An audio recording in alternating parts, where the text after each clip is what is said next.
सुप्रभात बच्चों, आज हम लोग कहानी पढ़ेंगे शामू की चतुराई।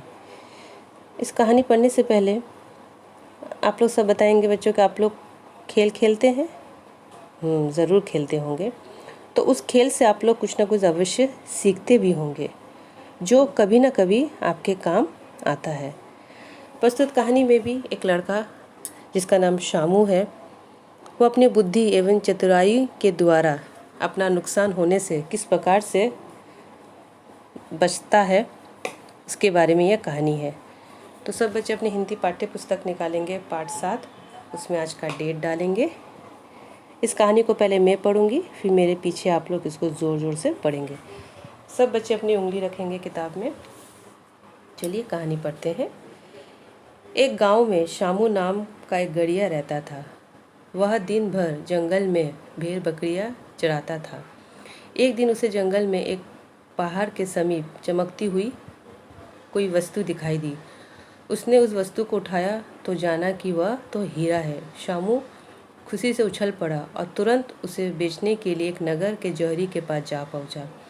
जौहरी ने इतना बड़ा हीरा देखा तो आश्चर्यचकित रह गया। उसके मन में लालच आ गया। उसने शामू को डांटते हुए कहा, अरे यह तो मेरा खोया हुआ हीरा है। मेरा हीरा चुराकर मुझे ही बेचने चला है।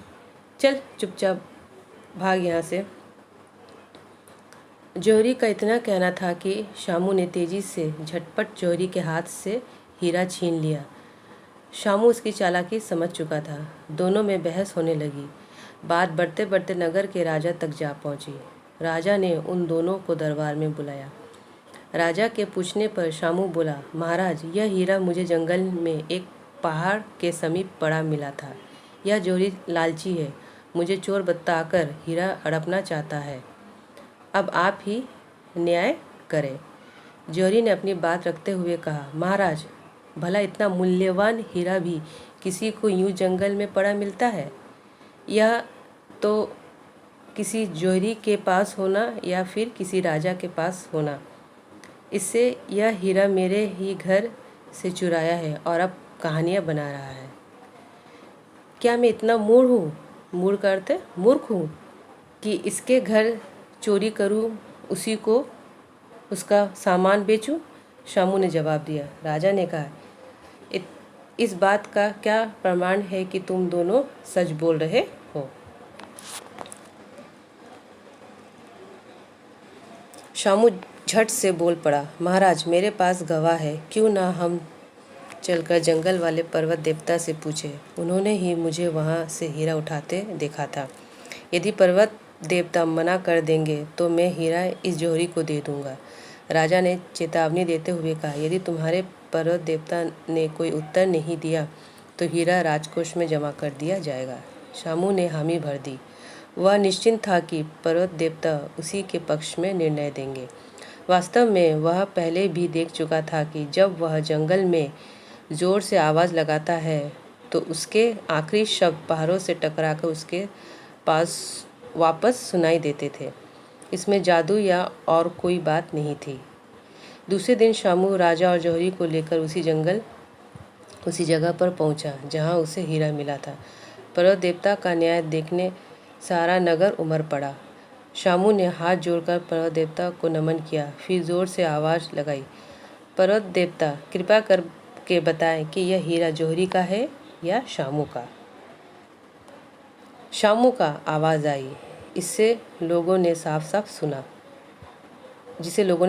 सुना। पर्वत देवता, यह भी बताए कि यह हीरा जौहरी को मिलना चाहिए या शामू को? शामू ने फिर से आवाज़ लगाई, शामू को।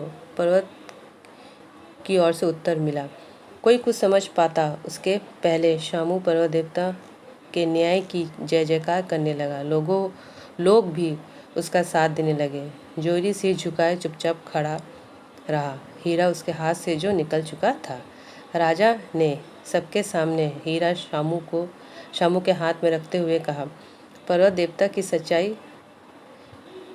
ने सच्चाई बतला दी है। उन्होंने तुम्हें ही इसका अधिकारी माना है, परंतु इस कीमती हीरे को अपने पास रखने से तुम्हें कोई लाभ नहीं। तुम चाहो तो मैं तुम्हें इसके मूल्य के बराबर स्वर्ण मुद्राएं दे सकता हूँ। शामू भी तो यही चाहता था। उसने राजा को हीरा देकर स्वर्ण मुद्राएं ले ली। बच्चों, आवाज़ के इस खेल को कोई नहीं समझ पाया। क्या तुम समझ पाए? शामू ने बड़ी चतुराई से इसका प्रयोग किया था।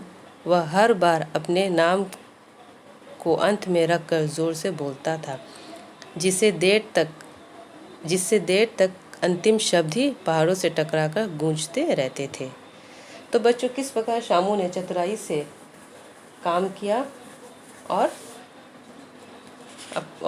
हीरे के बदले स्वर्ण मुद्राएं राजा से ली है। इस पाठ के जो शब्दार्थ है आप लोग किताब से देखकर कॉपी में लिखेंगे। कठिन शब्द में बोर्ड पे लिखी हूँ, इसको आप लोग ज़ोर ज़ोर से उच्चारण के साथ पढ़ेंगे और 3 बार कॉपी में लिखेंगे। उम्मीद करती हूँ कि ये कहानी आप लोग को समझ में आई होगी। इस कहानी को आप लोग दोबारा घर में अच्छे से पढ़ेंगे। धन्यवाद।